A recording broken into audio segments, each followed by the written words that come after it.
Hey everybody, and welcome to the press. Great to have you here at the start of a new week. We've got a signature event this week on the slate. We're going to talk about the Genesis Invitational, which has been moved from its typical home at Riviera Country Club, and we'll talk about that. We're going to go over everything related to the tournament. 72-player field this week. We're going to have a good week this week with 46 of the top 50 competing in a $20 million event on Torrey Pines South Course. We're going to go through all of that here on today's show. We have a relatively light week golf-wise. We don't have an LPGA event. We don't have a DP World Tour event this week. DP World Tour being Kenya next week, and the LPGA Tour being Thailand next week. We do have Live Golf Adelaide. We'll talk about that for a few minutes in a short show tomorrow, and then we'll talk a little bit about the Chubb Classic, which is the other event of the week on the Champions Tour. We do not have a Korn Ferry Tour event. Either they are taking a week off, well, a couple weeks off, to get ready to come back to play two more events in South America. So they just played one in Bogota, Colombia, one before that in Panama, and they've got a couple of weeks off on their schedule. So today we focus on the Genesis Invitational, again, hosted by Tiger Woods.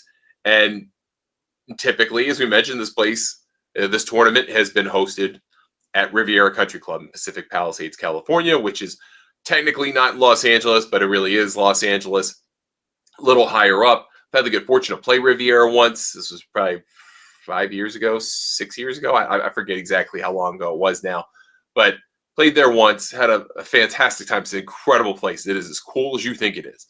And so when the wildfires started in the Pacific Palisades area just a few weeks ago, and the thought was that the fires were within a block, and it did look from the overhead pictures like it got within a block, basically crossing a street of hitting Riviera Country Club. I mean, beyond the human tragedy that has already unfolded there, the immediate thought was, okay, they're going to have to move this golf tournament. And they did, obviously. They wound up going to Torrey Pines, playing on the South Course. And that deal was made for a couple of different reasons. One, Torrey was already set up for the Farmers Insurance Open. The build-out of a PGA Tour event was already there. And so there was nothing extra to build up. There wasn't a whole lot of lead time to work with. So there really wasn't a solution other than one of the PGA Tour courses that were going to be just before it on the schedule. So you were either going to have back-to-back weeks at TPC Scottsdale, or you were going to have Torrey Pines step in and do it. So Torrey steps in and does it. And then what they get to do is they get to consolidate the entire tournament just into the South Course. This is a 4-round tournament on the South Course. There's no North Course component like in the Farmers Insurance Open. You usually get a 1-round exposure to the North Course in the first 2 rounds of the Farmers Insurance Open. We don't have that here. We have 72 players. They're all playing Torrey South the entire way through. That said, Torrey Pines South is by far the longest golf course that they play on the PGA Tour that's at sea level or reasonably close to sea level. It's 7,765 yards. It was redone by Reese Jones for the 2008 U.S. Open, and again, a little bit for the 21. But predominantly, this is what it's been. I mean, it's a brute. It's long. It's tough. It's a lot. And if you think about what we just had a couple of weeks ago at the Farmers Insurance Open, where Harris English won on 8 under total, that included a round on the North Course for everybody in the field. And 8 under was still the winning score. Now, I don't know what the weather forecast is going to be finalized, right? None of us know what the final weather forecast is going to be. But when they played the Farmers Insurance Open, they had a pretty stiff breeze. I mean, one day the North Course was actually tougher than the South Course, which that's a monumental reversal of fortune as it typically is played. So I don't expect that here, right? I don't expect the North property to get it worse. You just don't typically feel that way. I guess we'll see what happens with the wind. But generally speaking, you got to be a good driver of the golf ball here. You got to keep the ball in play. That's as important as anything else, because at a golf course of this length, if you are missing off the tee, it's hard to get to the green. It's hard to get up and down. It doesn't matter how long you are. It's just hard, period, at that length of golf course. This is about the outer stretches of what's modern, plausible golf at sea level. So this is about keeping it in play. A couple things about the format to note, because you're going to want to think about them, especially in your one and done leagues, where I have been getting slaughtered but we're making good picks, having good instincts, just the wrong guys are showing up some of the weeks. So in the format, we've got 72 players. That is the minimum number for a signature event. Now moving forward outside of Pebble Beach and the Century. So every signature event's going to have at least 72 players. This being a player-hosted one, so Bay Hill and Memorial also, they have cuts after 36 holes to the top 50 in ties, as well as any player within 10 shots of the lead. So effectively a cut of no more than 22 people. And that would be if exactly 50 people were to make the cut and they were all within 10 shots of the lead and no one else was. So not much of a cut. You've got to play pretty poorly to miss the cut here. You're almost practically guaranteed 72 holes, but not quite. $4 million to the winner. That's the trade-off for a couple people, is to give 20% of the purse to the champion. So that's the course. That's the format. Let's get into our model for the week. We'll get back to that. We're going to skip over real quick a couple of slides here and go into the model, because I think this is important to talk about. Again, to reiterate, we're playing Torrey South. So the modeling for this week is a little bit different. The Torrey South golf course is obviously extremely difficult, much tougher than Torrey North. But we don't have shot link data for Torrey North pretty much every other year. Every year. So the modeling that I did a few weeks ago for the Farmers Insurance Open had just Torrey South data. Now we have Torrey South data not only from the last several years, but we also have it from this year. So that is in this model. Typically, you do the last 3 years, or at least that's what I do with our model, from a tournament host. And we would discount a little bit of that this week if it were the Farmers Insurance Open, because you have one round, 25% of the tournament played off of that golf course. So we're going to have no discounted weighting this week. And we also include the 2025 event into that last 3 counts. It's really the last 4, 5, 4, 3, 2. Okay. Just so you know that. So top 10 of the model, a lot of these guys don't typically play this tournament. I mean, Scheffler does not typically play Torrey. Rory last played Torrey in 2020. Those guys make sense as 1 and 2, right? I mean, it's very clear who the best 2 players are in this field. Hideki Matsuyama is 3rd. Colin Morikawa was going to play here a few weeks ago and then found out that he was just going to be right back there. Why beat yourself up twice? So he's back here this week. Wyndham Clark is 5th in the model. He showed up, at least for a little while, at TPC Scottsdale last week, which I thought was fascinating because, again, super low floor, very high ceiling. I don't like those kinds of players, but the ceiling is high.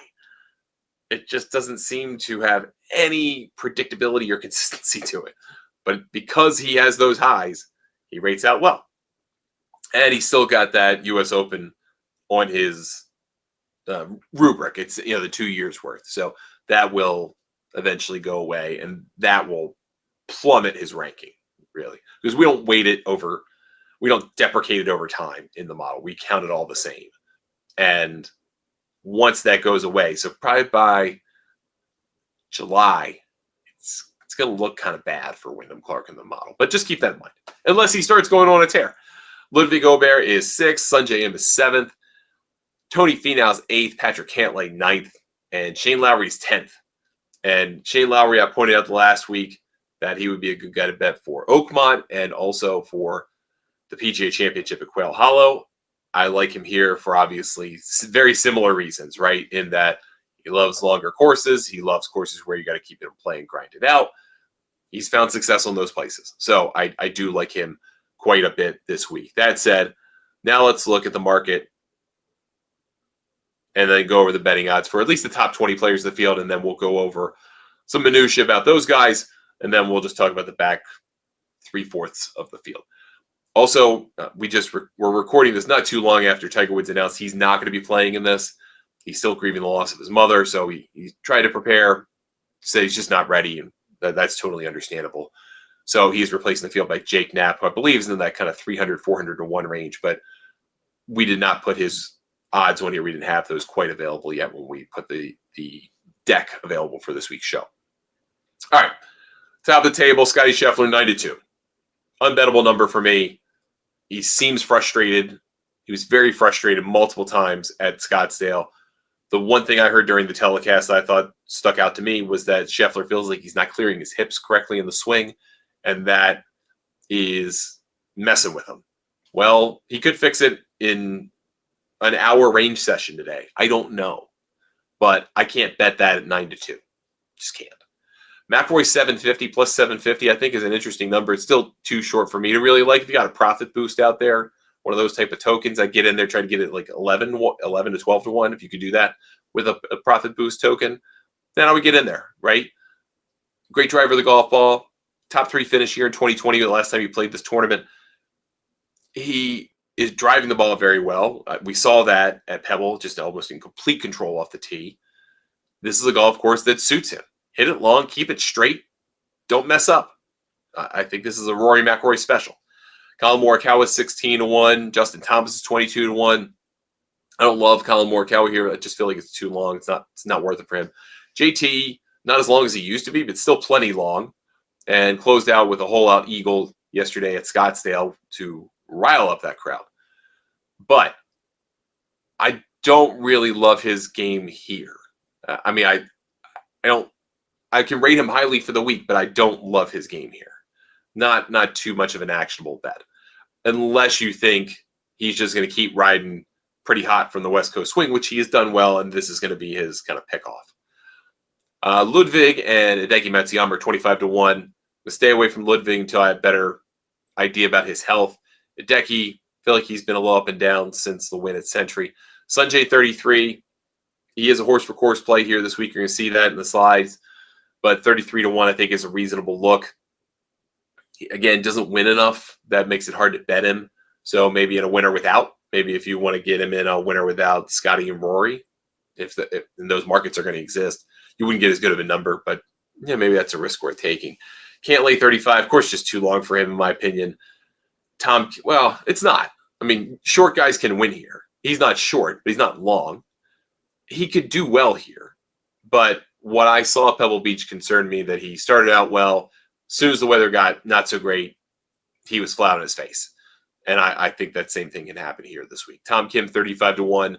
Too poor of a driver of the golf ball. I can't support it. And he fell apart in the weekend at Scottsdale. I think he's done his little run for now. Taylor Pendrith, I love here. For the same reason I love Shane Lowry, the same reason I told you guys to bet him in 2 major future championship markets. I like him here this week. 35 short for him, realistically, but I do like him. Jason Day, 40, I like.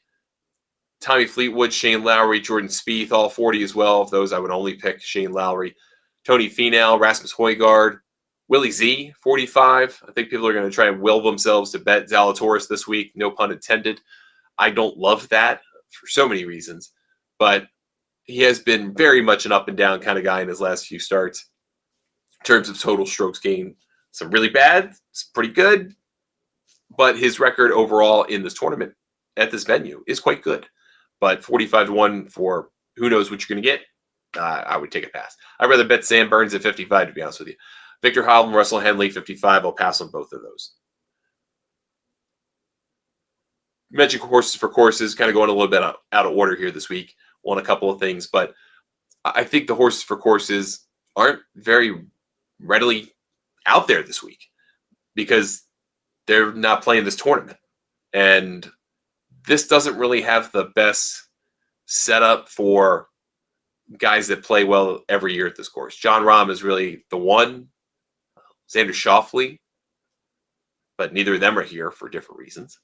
Tony Finau is probably one. I mean, he is really the best player, the horse for course, but he wasn't especially good at Farmers Insurance Open. Sanjay played very well, and he's played well here historically. I think of those two as probably better. I would run it back with Jason Day because I feel like he's in a good spot. I don't love him to win, but I feel like he at least put himself in position to give himself a chance here a couple of weeks ago. So whether you think that runs over or not, I don't know. But I think those are your 3 horse for course picks, and that's it. I mean, everybody else is really not an option.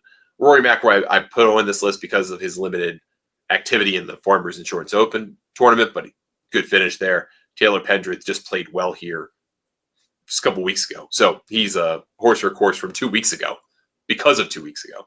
Rory is because of his one-time play in this thing. So at least at this venue. He is not, doesn't seem like he's a fan, but it should work for him. And that contrast, you don't play places you dislike, right? You tend not to unless they're majors or worth an insane amount of money like this week. That's why he's here. If this were $9.3 million Farmers Insurance Open, he would laugh and go away, which is tells you something, right? Probably feels something uncomfortable, something he doesn't like about this place. And then let's talk about past champions. Again, we have Harris English from a few weeks ago, Matthew Pavon, Max Homa, Luke List, Patrick Reed, Mark Leishman. I mean, all of these guys aren't particularly long. Leishman's got some length, I suppose, but none of them are really long. They just kind of hit it well and kept it in play. So this is one of those places where you don't, I know the scorecard length is shocking, right? Almost 7,800 yards. And that's going to come into play. It will, if you're not accurate, if you don't keep the ball in play, if you don't miss in the right places. Then it gets really long really quickly. But there are also a bunch of holes, like there are a couple of par fives on this course where you're like, well, you're not getting there. No one's getting there in two. So all of a sudden, some of those advantage holes for the longer players aren't as much of an advantage. And you're going to play that 8 different times over the course of 72 holes. Starts to bring things back a little bit, starts to open the door a little bit, almost the point where you finally got to the length and conditions off the tee, rough conditions, where the advantage of being long is still obvious, but not as obvious. Something worth thinking about, I suppose, if you look at all the guys who have won here. I mean, none of them really scream monster driver of the golf ball. Luke List has some sneaky length. Leishman did. Patrick Reed never really did. Pavon maybe a little bit, but not really. So these are ball strikers.